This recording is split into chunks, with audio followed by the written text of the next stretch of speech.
I buy all my guns from a guy called T-Rex. He's a small arms dealer.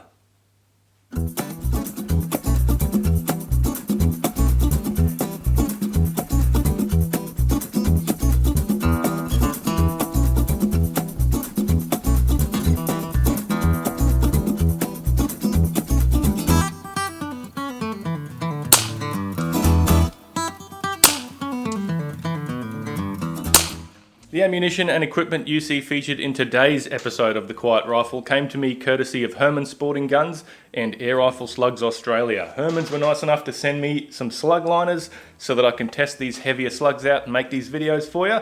So if you do like what you see, make sure you skip on over to Hermann Sporting Guns website. There'll be a link in the description. They stock all things FX, lots of different accessories from lots of different manufacturers, full-size firearms, pistols, and a wide range of optics and accessories. So make sure you check them out. Air Rifle Slugs Australia are carrying probably the widest range available of slugs in Australia today. They have everything from Zan, NSA, H&N, FX hybrids, Patriot javelins, you name it, they've got it. Jump on their website and check it out. They got really cheap postage, and they're also dealing for Craft and Lift and Element Optics, two of my favorite manufacturers right now. And finally, if you live further away from the Brisbane area, because that's where Air Rifle Slugs Australia is located, jump on the SJs Trading Co dealer website and find yourself a nice dealer near you so you can pick up one of these amazing Element Optics scopes. I'm running the Titan at the moment and I absolutely love it. Today, we are going to have a look at the amazing Zan 25 caliber 35 grain projectiles. I didn't really know much about these, but they popped up on my radar and a few people told me to look into them, and then Big W over at Air Rifle Slugs Australia sent me a bunch to try. So I've got the 25 cal 35 grains and also the 33 grain 22 cal. They're basically extremely well produced, extremely well packaged, and very, very accurate slugs. So that, I guess, spoiler alert. I've been very impressed with them so far. So today we're going to run the numbers and I'm going to show you what I came up with. So they are 25 caliber, 35 grains, and they have a BC of 0.099, which is quite high. It seems to me that Zan like to make their projectiles quite long. So the weight is kind of more in the base of the round from what I can see. And they fill up the FX magazine pretty well. It seems like it's a good dimension to start with, is to make the slug nice and long so you get a big ballistic coefficient, and then put a nice big hollow point in there so you can make it the right weight, depending on what power your gun shoots. So with 25 cal, I've found that my FX shoots them fine. It's a fairly heavy projectile, 35 grains. Obviously the FX can handle fairly heavy projectiles. I have found that in 22 caliber, it struggles a little bit to make enough power. So I stepped up to the 25 cal with these big long ones, and it shot them great. So here's the build out that I'm using to shoot and test these slugs. So it's my my lovely FX Impact X Mark II. We're running some Craft and Lift gear. At the back we got a KLS 2, very nice adjustable stock. I'm also running a Craft and Lift pellet probe carrier, the Ultra Grip pellet probe carrier, and we're also running their K&L extended trigger guard rail. It's got a nice Arca Swiss bit all the way along, and my my nice Vipertech bipod up the front here is mounted to one of their T-Rail Picatinny rail adapters that slides in. You can slide that anywhere along there. Great, very nice, handsome looking piece of gear. Up the top we're running the range extender rail. That's also from Craft and Lift. That gives you up to 150 MOA, not that you really need it when you're shooting Zan slugs. And I'm running a Vladan plenum. This brings my plenum capacity up to about 75 cc's, and the pellet probe is also a modified Vladan probe. It just scalloped out the end. That's a very easy modification that you can do at home if the mood takes you, and it gives you, you know, a couple extra feet per second. It just allows the air to flow a little bit more freely than the standard pellet probe. The amazing Element Titan 5 to 25 by 56. Love that scope. Vortex bubble level, and we're running the Superior liner inside this here 700mm barrel. I was shooting the 25 caliber ones right around 950 to 960 feet per second. So my tune ended up being max hammer spring, and then wound it down to the D setting, and it shot really well on the D setting. It was very consistent, stacking them on top of each other. I was very impressed. So I took a sample of 50, as I always do with these slug reviews, and had a 0.3 grain spread in weight. So 26 of them were bang on 35 grains, 23 of them were 34.9 grains, and only one of them was 35.1 grains, which makes them probably the most consistent slug as far as weight is concerned that I've ever had the fortune of playing with. That's really amazing. That's 49 out of 50 within 0.1 of a grain. That is like, that's excellent. It's really good. A lot of the other slugs that I test are plus or minus 1 or 2 grains, so pretty much in that same ballpark, but they're almost never 49 out of 50 within 0.1. Like that's so consistent. That's really good. And it does show up when you start shooting them as well, so you're going to notice that. The condition that they come in is very, very good. They're packaged similar to the FX hybrid slugs, but the packaging is kind of thinner and weaker, but it's also softer.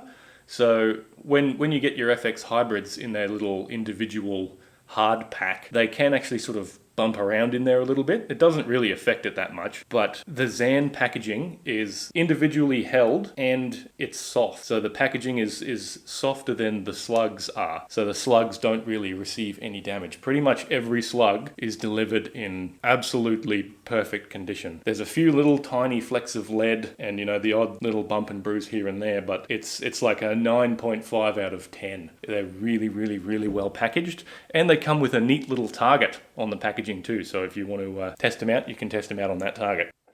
So, price. Price is always an interesting one. This particular model and weight comes out at 16 cents per shot, or $32 per 200. So you get 200 in a pack, and on our little price chart that you see here that I've made up, this is going to be a new addition, so we're going to have a little price chart so we can see where everything sits fairly clearly in the market. I've given it a yellow rating for fair or average. So basically it sits to a fair price within the market for what you're getting, in my opinion. It's not cheap, but it's also not expensive. And as far as weight and consistency and packaging goes, I think it's a really good deal. Like they're priced alongside other slugs like the NSA slugs and all the other normal priced slugs, not the ultra premium priced slugs like the FX slugs are, but they essentially perform like the super duper expensive individually packaged slugs. So I'm very impressed for the price. Tuning details. My valve was at right around 10 millimeters or thereabouts. So a wide open valve to get a lot of airflow. My hammer spring, let's measure it up. Basically sitting bang on 17 millimeters of hammer spring, and I was running 165 bar worth of reg pressure. Not an economical round to shoot as far as air consumption goes. You don't really get that many rounds per fill. I think I got about a mag and a half before I had to go and refill just because the reg pressure was so high. I did freshly rebuild my reg before I did this too, so I shot a couple of different types of ammo before I shot this one, and it was run in quite nicely by then. Everything had bedded back in and settled right back down. So, let's have a look at the accuracy. It's worth mentioning that I've had some very treacherous wind conditions lately, so the fact that these slugs have performed the way they have is a testament to that high BC. There's a big low pressure system floating around off the coast that has been there for the whole time for these I've done about 5 accuracy tests over the past couple of days, trying to get them done before the big wet weather lands. The wind is, at my place, it's usually sort of 8 to 10 k's an hour blowing from about 8 o'clock, and it's very turbulent and there's a lot of swirling wind. Anyway, we got on with it, just have that caveat in mind. And it was even raining for some of these groups that I shot, so you're never going to see the ultra tiny bench rest type groups at my place with me behind the wheel of this gun, but the accuracy tests are good enough, in my opinion, to give you an idea of what you can expect in better conditions with a better shooter. So I started zeroing at 25 meters. Here we are with our first group. We're looking at roughly, this was a pretty rubbish group, 3/4 of an inch for that group at 25. And then once I figured it out, I milled it through my lovely Element Titan and got it onto this next little spot down here, which might be a little hard to see. This one was 8 millimeters. Almost a clover leaf. Nearly got it, but shooting off my wobbly little bench, that was good enough for me. And I figured, why bother why bother to continue to shoot at 25 meters? Let's step it out to 50 and see what happens, because we're zeroed, we know where it's going, and we know it's grouping reasonably well. Jumped onto the 50 meter, the range, drove the car back, set up the table, got everything going again, and I had one shot fall down from my 100 meter zero, and then 2 3-shot groups and 1 2-shot group, because I forgot to load that extra round. So we won't worry about this 100 meter zero one, but these groups at 50 meters, 23 mil on one of them, and on this other one it's a little bit tighter. We're looking at about 14 mil. So good groups, won't worry about this one because I forgot to shoot the third one. But happy with that. Didn't want to waste too much time at 50 meters. So what we're here for is the 100 meter groups realistically when we're talking about slugs. Drove out to the 100 meter line, pardon me. And we got some of these. I got blown around by the wind quite a bit on these ones. I started shooting and they were just absolutely stacking on top of each other. I thought I was going to get the holy grail of a 3-round clover leaf at 100 meters, which would have been sick, because these two landed straight next to each other like immediately, and then the wind picked up. It changed direction. It was coming towards me instead of from behind me. And I've actually noticed that when the wind is coming towards me, it seems to push the pellets a little bit lower. Very strange. But it pushed this third pellet down a little bit. So let's check that group out. It was going to be, let's look at that. It was going to be 1/4 of an inch at 100 meters.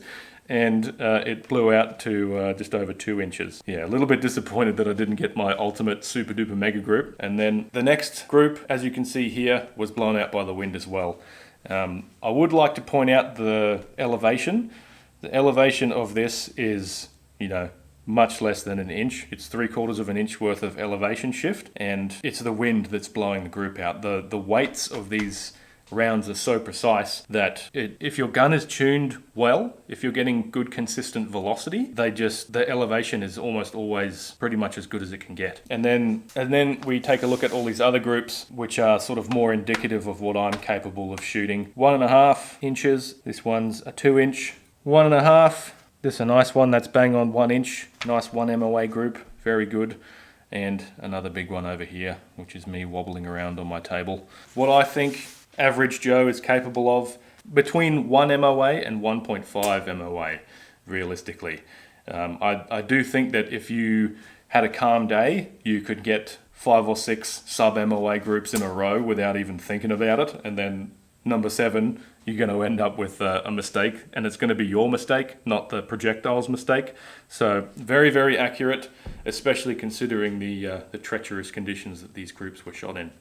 Right, so to conclude, very impressed. Very, very impressed with what Zan's done. There's always a new slug maker popping up here, there, and everywhere, and it's easy to ignore them. I've had a lot of people get on me and say, hey, try Zan, or hey, try Wildman, or hey, try obscure brand X, and I'm like, I will.